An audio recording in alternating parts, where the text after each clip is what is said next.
Magandang buhay! Panibagong araw na naman nga para tayo ay magtinda at kumita. Ilalabas ko na nga rin muna itong mabait nating alaga at bubuksan ko na rin ang ating tindahan. Maglalagay na nga rin ako ng panabeng dahil alam nyo naman, maaga pa lang, nakatutok na sa atin ng blessings.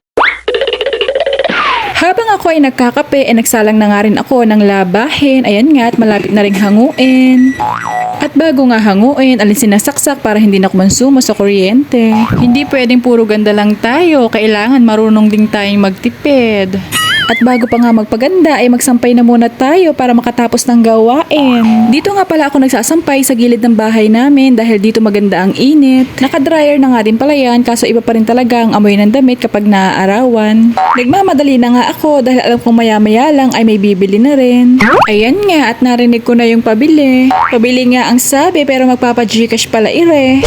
Ay siya, kunin ko ang number para ma-send ko na din. Pero ang bayad ang mas importante.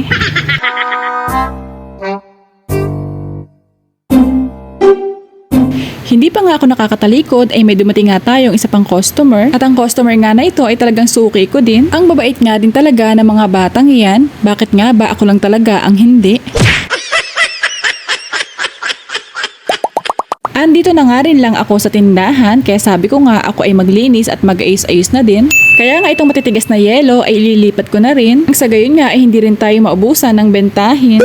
Pero syempre yan ay papalitan din natin dahil sayang naman ang space nitong isang freezer natin. Kaya nga bawat aalisin ay kailangang i-replenish nang sa gayon ay tuloy-tuloy din ang kita natin. Nang matapos ang mga gawain, ako'y naligo na rin para naman kahit paano magmukha tayong tao ng konti. Itong anak ko nga ay napaliguan ko na rin. Syempre kahit gaano tayo ka-busy, anak pa rin ang priority.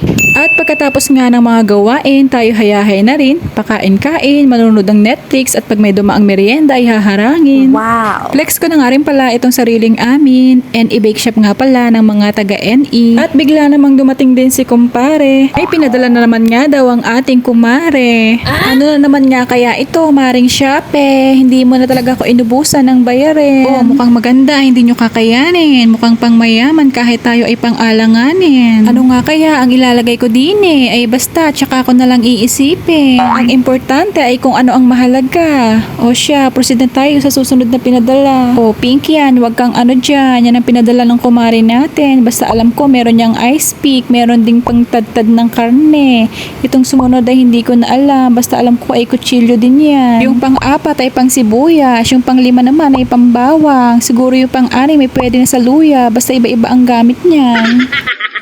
O, paki-comment naman ang tawag dito. Iba kasing filler ang nasa isip ko. Baka mamali ako. Ano pang sabihin nyo? Meron din palang gunting na panggupit ng split ends. Alam na alam mo talaga mare kung anong gusto ko. Umiikot nga rin pala yan kaya ang likot-likot. Kaya nga't ipinatong ko rin dyan sa box ng anak ko. O alam nyo na, ang links nito ilalagay ko na lang sa comment section. O, ang sarap mo ang mangbudol mare, pero sa basura hindi ako happy. O siya, sweet and sour tayo for today's video.